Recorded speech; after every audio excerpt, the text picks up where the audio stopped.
अध्याय 12 नरहरींचा गृहत्याग काशी क्षेत्री संन्यास ग्रहण.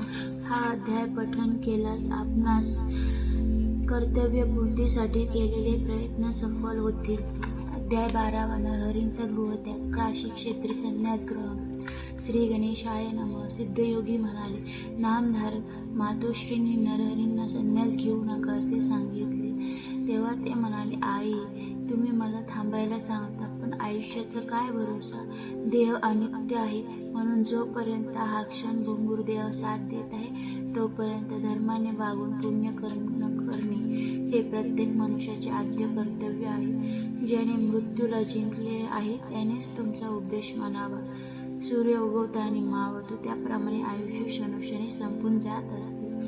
मनुष्य अल्पायुष्य आहे, त्याच्या देहही स्थिर नाही. जन्म, यौवन, प्रौढत्व, वार्धक्य व मृत्यू या त्याच्या सतत बदलत जाणाऱ्या अवस्था आहेत. सागराकडे धावणारी नदी पर्वताकडे परतून जात नाही त्याप्रमाणे सरलेले आयुष्य परत मिळत नाही. म्हणून आयुष्य किती मूल्यवान आहे हे ओळखून वेळीच सावध व्हावे आणि प्रत्येक दिवस पुण्यकर्माने सार्थकी लावावा.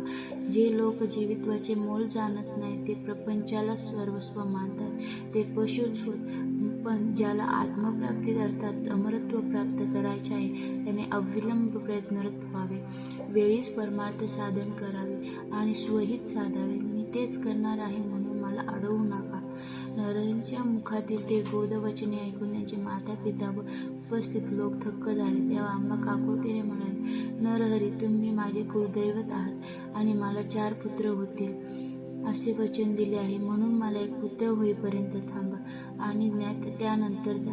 आता शब्द मोडून गेलात तर मी प्राणत्याग करीन. नरहरी म्हणाले, ठीक आहे, मी वर्षभर इथे राहतो. तुम्हाला 2 पुत्र होतील, मग मला आज्ञा द्या. 7 वर्षाच्या नरहरीचे चतुर्वेदांचे अगाध ज्ञान पाहून विद्वान पंडितही आश्चर्यमुग्ध होत असत. त्यांची कीर्ती व कर्तृत्व पाहून माता पित्यांना मोठे समाधान वाटत असत. यथावकाश अंबा गर्भवती राहिल्या. त्यांना जुळे पुत्र झाले. वर्ष पूर्ण होताच नरहरी त्यांना म्हणाले, आई, तुमच्या इच्छेनुसार मी वर्षभर इथे राहिलो. तुम्हाला आणखी 2 पुत्र व 1 कन्या होतील. हे सर्व अपत्यमानी, सदाचारी व दीर्घायुष्य होतील. आता मला निरोप द्या. माधव आणि अंबांना वाईट वाटले. ते म्हणाले, नरहरी, आम्ही पुत्र म्हणून तुमच्यावर रागवलं असो, आमच्याकडून अन्य प्रमादही घडले असतील, पण त्याबद्दल आम्हाला क्षमा करा. तुम्ही अवतारी पुरुष असलात तरी आम्हाला तुमची चिंता वाटणारच, म्हणून आम्हाला दर्शन देत राहा.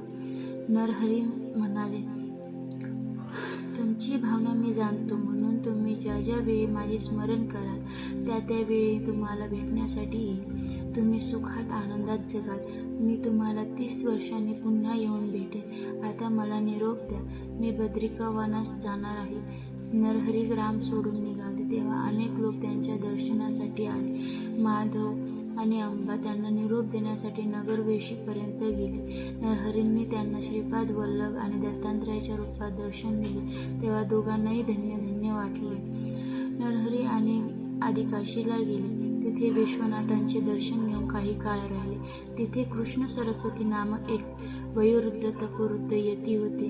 नरहरी ते महात्मा आहेत हे त्यांच्या लक्षात आले. ते काशीतील यतींना आणि विद्वजनांना म्हणाले, नरहरी लहान असले तरी पराकोटींचे ज्ञानी व महातपस्वी आहेत. जगाने वंदन करावे अशा योग्यतेचे आहे. कलियुगात संन्यास धर्माचा लोप झाला आहे, त्यामुळे त्यांनी संन्यास दीक्षा घेतली तर संन्यास परंपरा उजळून निघेल. ते गुरुपदाचे अधिकारी आहेत.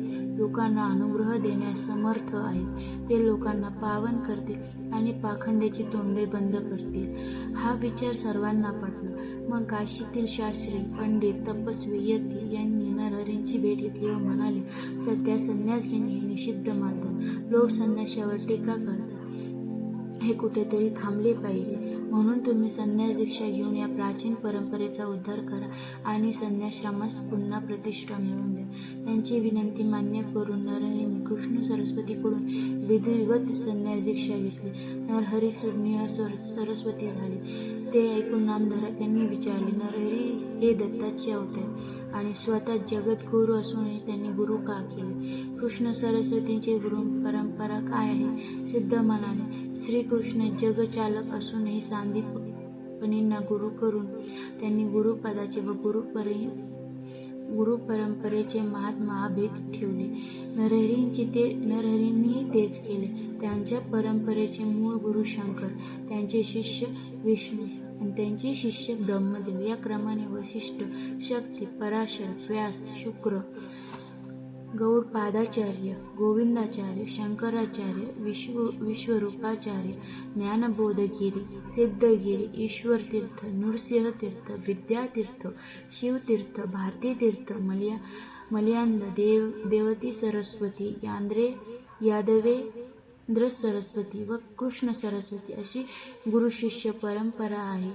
संन्यास घेतल्यानंतर श्री गुरु नृसिंह सरस्वतींनी काशीमध्ये ज्ञानदाचे महाकार्य केले. अनेकांनी त्यांचे शिष्यत्व पकडले, पण शिष्यासह तीर्थयात्रा करत ते प्रयागास गेले. तिथे माधव नामक ब्राह्मणाने त्यांच्याकडून संन्यास दीक्षा घेतली. हरिओम.